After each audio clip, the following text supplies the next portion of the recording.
দেশে ৯ অঞ্চলের ওপর দিয়ে বৃষ্টি বা বজ্রসহ বৃষ্টি হতে পারে, বয়ে যেতে পারে ঝড়ো হাওয়াও। ৪ জুলাই আবহাওয়া অফিসের পূর্বাভাসে এ তথ্য জানা গেছে।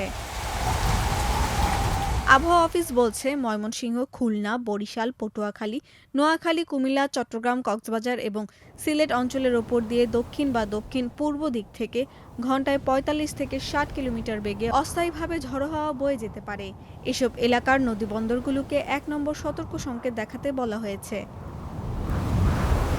এদিকে সদ্যবিদায়ী জুনে দেশের স্বাভাবিকের তুলনায় ২৯% কম বৃষ্টি হয়েছে।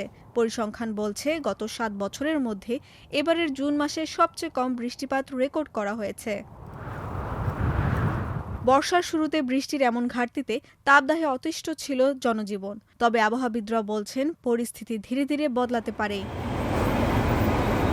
বর্তমানে রাজশাহী, পাবনা, নীলফামারী, পঞ্চগড়, কুড়িগ্রাম, ফেনী ও চুয়াডাঙ্গার ওপর দিয়ে মৃদু তাপপ্রবাহ বয়ে যাচ্ছে। তবে দেশের বিভিন্ন অঞ্চলে ধাপে ধাপে বৃষ্টি বাড়তে পারে।